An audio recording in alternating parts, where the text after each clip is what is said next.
नमस्कार बच्चों, स्वागत है आप सभी का आपके अपने YouTube channel Kalavati education basic math में। प्यारे बच्चों, आज हम लोग देखेंगे कक्षा 10वीं झारखंड बोर्ड का जो 2023 हमारा एग्ज़ाम होगा। मॉडल सेट को सब्जेक्टिव प्रश्नों को हम लोग देखेंगे, यानी जो लिखित प्रश्न होगा उनको देखेंगे। पिछले वीडियो के माध्यम से हम लोगों ने विज्ञान विषय का मॉडल सेट 1 को ऑब्जेक्टिव सभी प्रश्नों को किए थे।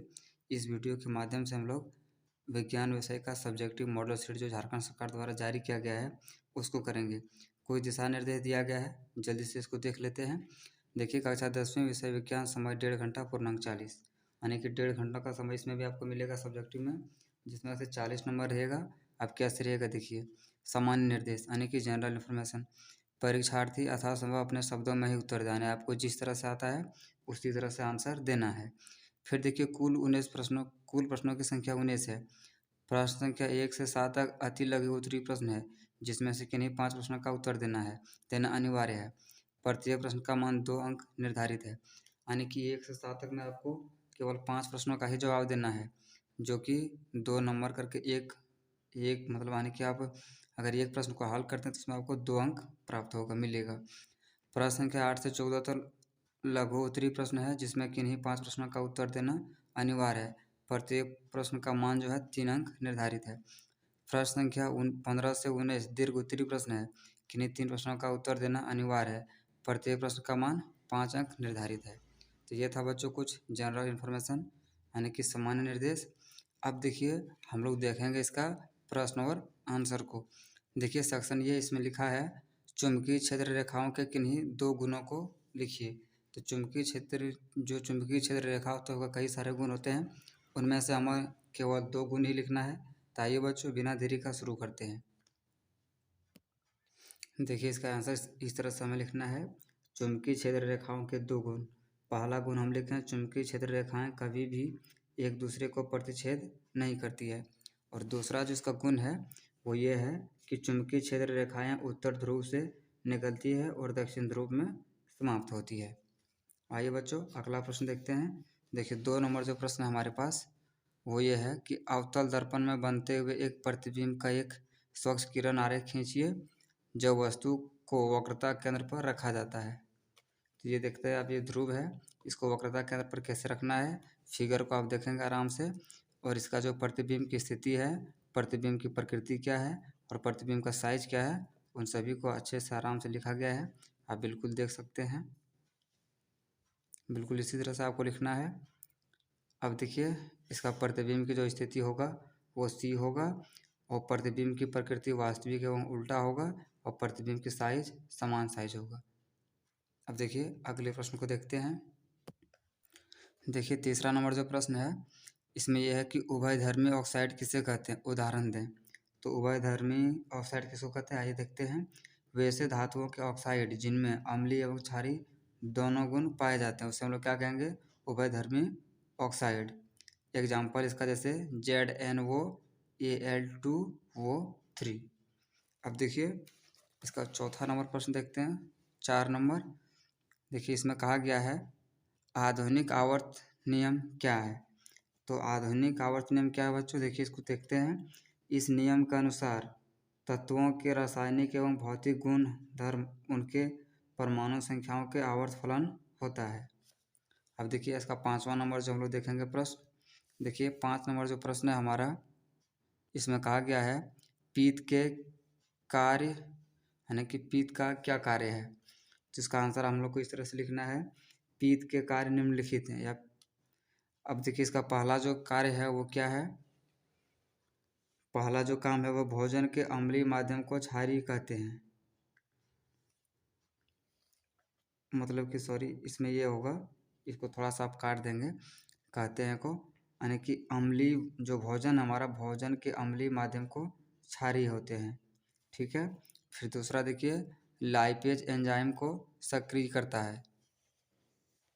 अब देखिए, छठा नंबर जो प्रश्न है हमारे पास वो ये है कि खाद्य श्रृंखला किसे कहते हैं, उदाहरण दें। तो खाद्य श्रृंखला किसे कहते हैं बच्चों, आइए देखते हैं। देखिए,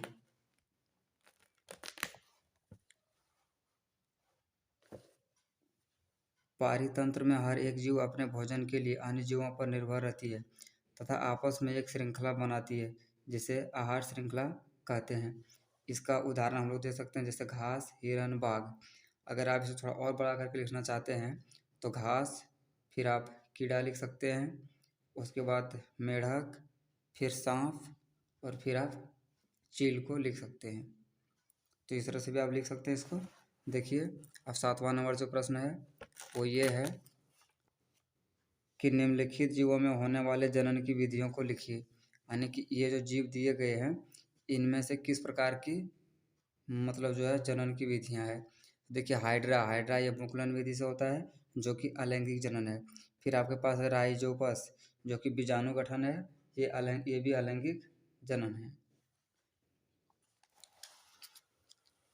फिर देखिए बच्चों 7वां नंबर प्रश्न, ये 8वां नंबर प्रश्न।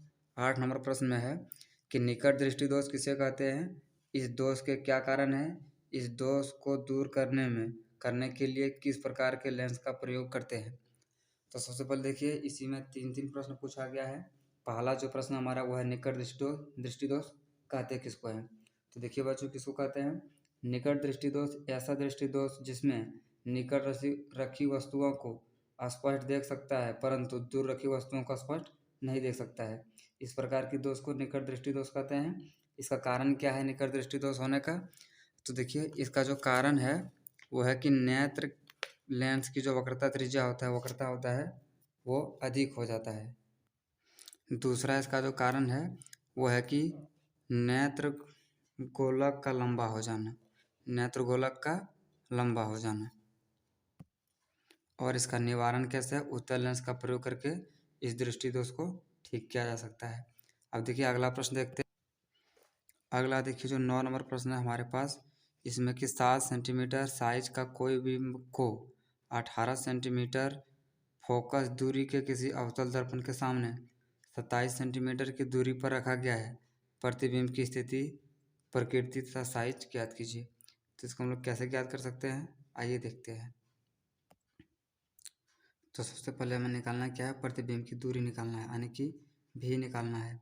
तो कैसे निकालेंगे, देखिए इसके जो सूत्र होता है 1/v + 1/u = 1/f।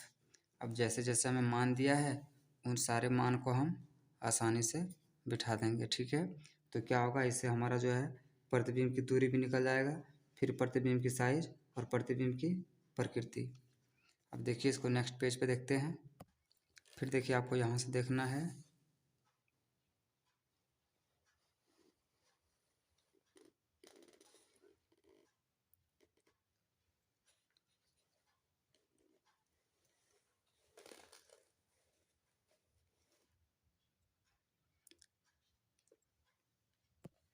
आखिरी जो प्रश्न था इसमें, उसमें यह है कि प्रतिबिंब दर्पण से 54 सेंटीमीटर दूर उल्टा था वास्तविक बनेगा।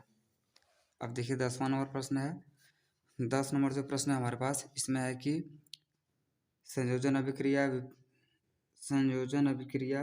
विपरीत है, कैसे उदाहरण से समझाइए।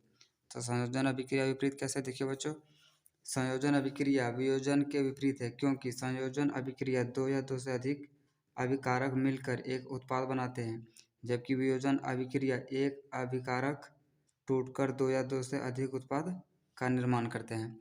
उदाहरण के लिए आप देख सकते हैं CaO + H2O, आपकी जो हमारा ये है समीकरण किस पर, यानी कि CaOH2। फिर देखिए वियोजन जो आपका है CaCO3 CaO + CO2। अब देखिए इसका 11वां नंबर प्रश्न को हम लोग देखेंगे। 11 नंबर जो प्रश्न है हमारे पास, इसमें यह है कि मेंडलीफ के आवर्त सारणी की क्या कमियां थी, उसने आधुनिक आवर्त सारणी में किस प्रकार दूर किया गया। तो देखिए इसका आंसर हम लोग इस तरह से लिखेंगे। देखिए हम लोग इस तरह से लिखेंगे, मेंडलीफ के आवर्त सारणी की निम्नलिखित कमियां थी, क्या थी। देखिए 1 नंबर में इसमें हाइड्रोजन को सही स्थान नहीं दिया गया। दूसरा इसमें समस्थानिकों को सही स्थान नहीं दिया गया।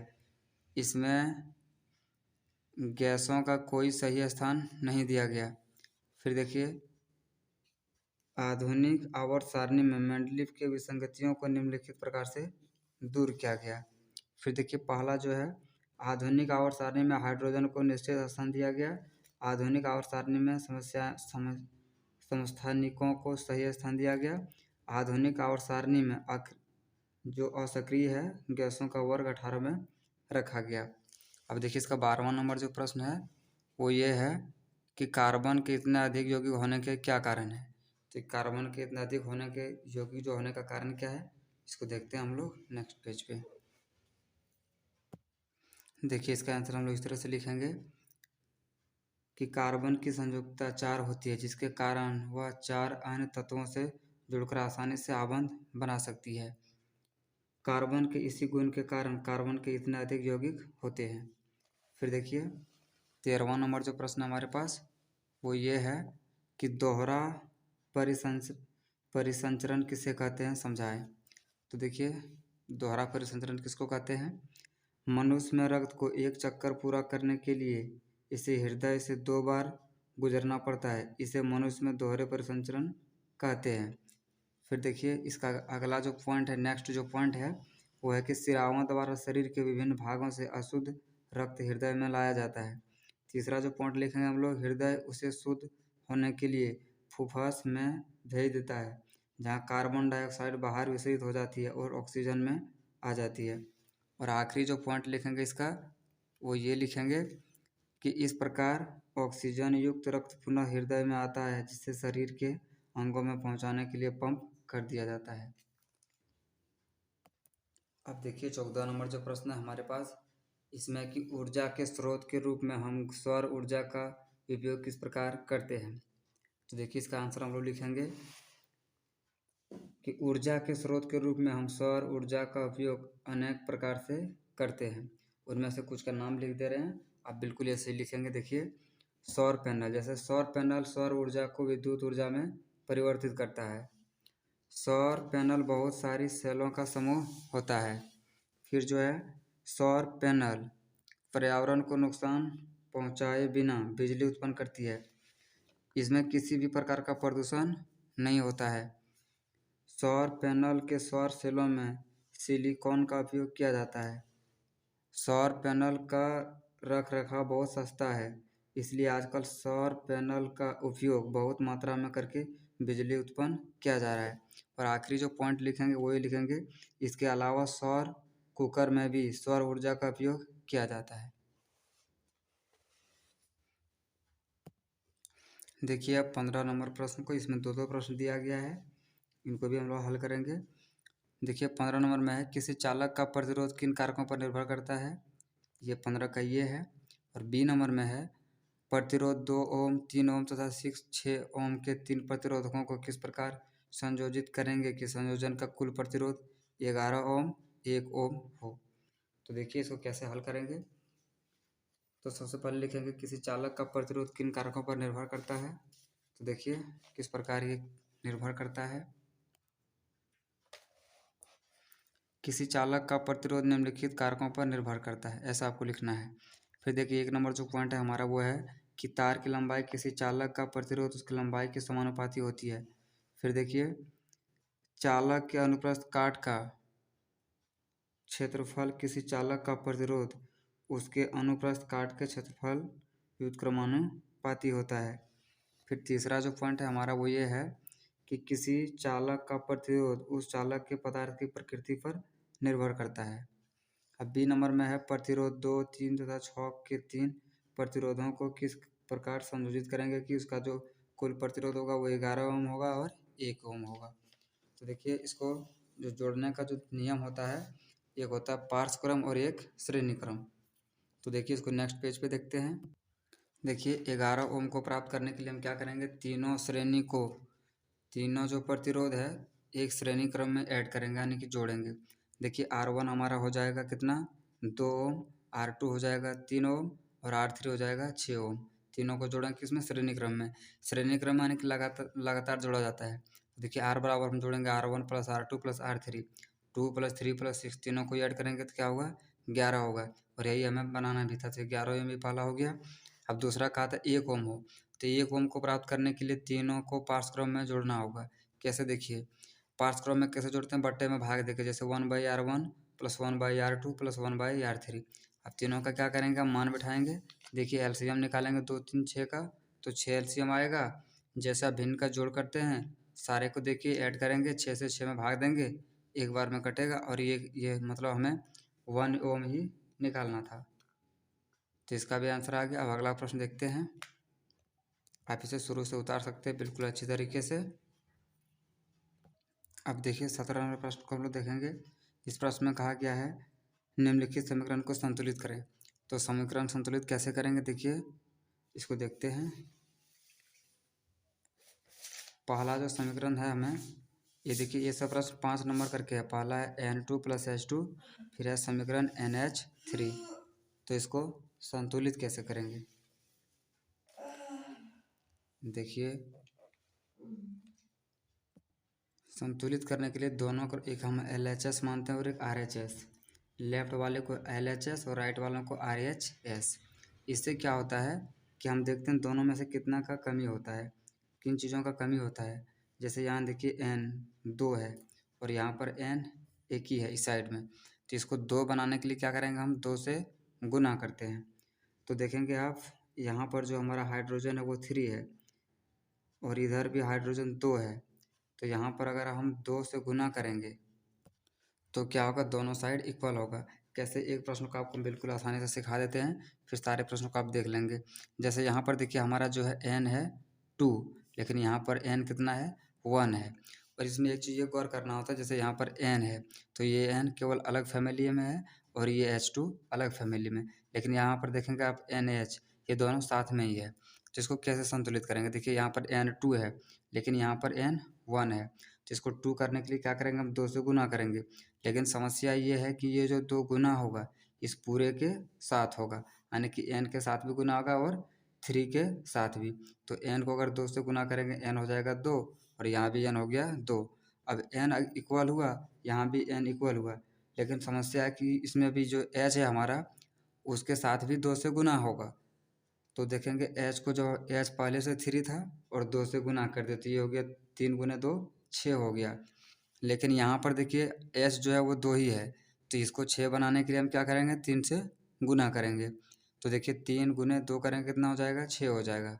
अब आप देखेंगे यहाँ भी 6 है और यहाँ पर भी 6 है, n भी 2 है, n भी 2 है, यानी कि ये इक्वल है। तो इसको आप कैसे लिखेंगे, N2 प्लस एच को 3 से गुना किए, समीकरण यहाँ पे देखिए एच एन को किससे गुना किए, 2 से गुना किए। जिससे आप गुना करेंगे उसको भी आपको लिख देना है। अतः यह अब संतुलित समीकरण है। तो इसी तरह से आपको नेक्स्ट देखना है। अगर ये हो सकता है थोड़ा जल्दी में आपको समझ में नहीं आए तो इसका अलग से वीडियो बना हुआ है, आप उसको देख सकते हैं, आपको बिल्कुल एक एक चीज़ें समझ में आएगा। अब देखिए 2 नंबर को भी बिल्कुल उसी तरह से संतुलित किया गया है, माने कि बी नंबर को देख सकते हैं आप।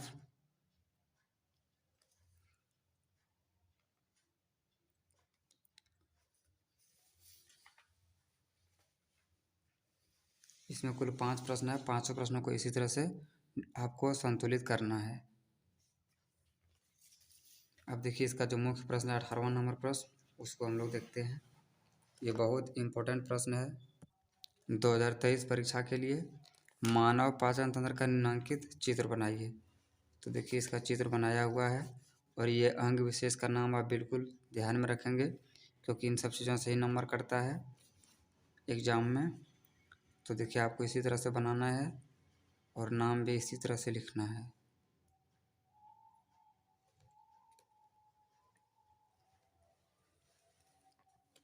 अब देखिए आखिरी नंबर 19 नंबर, मानव में बच्चे के लिंग निर्धारण को समझाएं। यानी कि मानव में बच्चे का लिंग निर्धारण कैसे होता है उनको हमें समझाना है।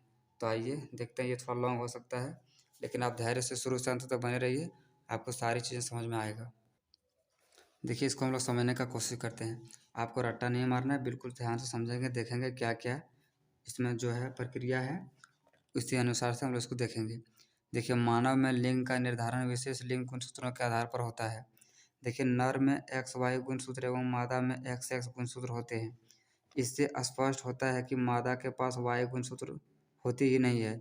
जब नर मादा के संयोग में संतान उत्पन्न होता है तो मादा किसी भी अवस्था में नर शिशु को उत्पन्न नहीं कर सकती है क्योंकि नर शिशु में एक्स वाई गुणसूत्र होता है।